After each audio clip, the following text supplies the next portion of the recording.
السلام علیکم ورحمۃ اللہ۔ وعلیکم السلام ورحمۃ اللہ۔ بھئی آپ سے ایک سوال پوچھنا تھا۔ جی جی پوچھیں۔ بھئی ابھی میں نے یہ حدیث پڑھی ہے کہ اگر تمہاری جوتی کا تسمہ بھی ٹوٹ جائے تو وہ بھی خدا سے مانگو، کہ یہ حدیث ہے؟ یہ تو میرے علم میں بھی نہیں ہے، پہلی دفعہ سن رہا ہوں آپ سے یہ حدیث۔ اس سے تو پھر یہ سمجھ آ رہی ہے کہ غیر اللہ سے مدد مانگنا جائز نہیں ہے۔ یہ سمجھ میں تو یہی آ رہا ہے کہ غیر اللہ سے مدد مانگنا جائز نہیں ہے، اور میرے علم میں بھی اس حدیث کا مفہوم نہیں ہے، لہٰذا ہم اس کا شانی بھائی سے پوچھ لیں گے۔ تو وہ شانی بھائی آگے ہیں، ان سے پوچھ لیتے ہیں۔ السلام علیکم ورحمۃ اللہ۔ وعلیکم السلام ورحمۃ اللہ وبرکاتہ۔ شانی بھائی ایک مسئلہ پوچھنا جی ہے آپ جی ویس بھائی فرمائیں، کیا مسئلہ ہے؟ سے۔ یہ ہمارے بھائی ہیں، انہوں نے ابھی ایک مسئلہ پوچھا ہے کہ اگر تمہارے جوتے کا تسمہ ٹوٹ جائے وہ بھی خدا سے مانگو، کیا یہ حدیث ٹھیک ہے؟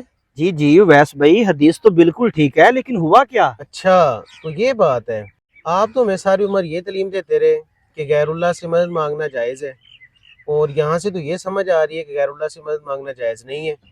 اوہو میرے بولے بالے ویس بھائی، آپ مجھے یہ دکھا سکتے ہیں کہ ہماری کسی ایک کتاب میں یہ کہا گیا ہو کہ اللہ سے مدد مانگنا جائز نہیں اور صرف انبیاء اور اولیاء سے مدد مانگنی چاہیے؟ ایسا تو نہیں کہا گیا۔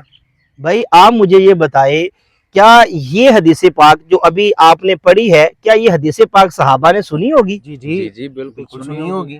اچھا چلے ایک اور بات کا مجھے جواب دیں، کیا صحابہ کرام علیہم رضوان سے بڑھ کے کوئی دنیا میں توحیدی ہے؟ نہیں نہیں، بالکل نہیں۔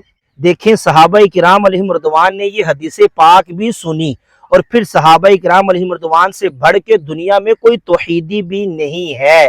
تو آپ مجھے بتائیں، حدیث پاک میں آتا ہے جنگ احد کے موقع پر حضرت ابو قتادہ رضی اللہ تعالی عنہ کی آنکھ کا ڈیلا وہ باہر نکل گیا، وہ آنکھ کا ڈیلا لے کر ہمارے آقا و مولا علیہ الصلوۃ والسلام کی بارگاہ میں حاضر ہو گئے۔ عرض کی یا رسول اللہ صلی اللہ تعالی علیہ وآلہ وسلم میری آنکھ ٹھیک کر دیجئے۔ تو مجھے یہ بتائیں نبی کریم علیہ الصلوۃ والسلام نے حضرت ابو قتادہ سے یہ کیوں نہیں کہا کہ یہ تو میری تعلیم نہیں ہے، میں نے تو یہ تعلیم دی ہے کہ جوتے کا تسمہ بھی ٹوٹ جائے تو وہ بھی خدا سے مانگو؟ نہیں ویسے بھی ایسا بالکل میرے نبی نے نہیں فرمایا، بلکہ میرے آقا و مولا علیہ الصلوۃ والسلام نے اپنا لعاب دہن لگایا اور آنکھ اسی جگہ پہ رکھی تو آنکھ بالکل ٹھیک ہو گئی۔ صحابہ کرام علیہ رضوان کو جب بھی کوئی مشکل آتی نا ویس بھائی، تو وہ میرے نبی کریم علیہ الصلوۃ والسلام کی بارگاہ میں حاضر ہو جاتے، میرے نبی کی بارگاہ میں عرض کرتے، میرے آقا ان کا مسئلہ حل فرما دیا کرتے تھے۔ اسی لیے تو ہمارے سیدی اعلیٰ حضرت رحمت اللہ تعالی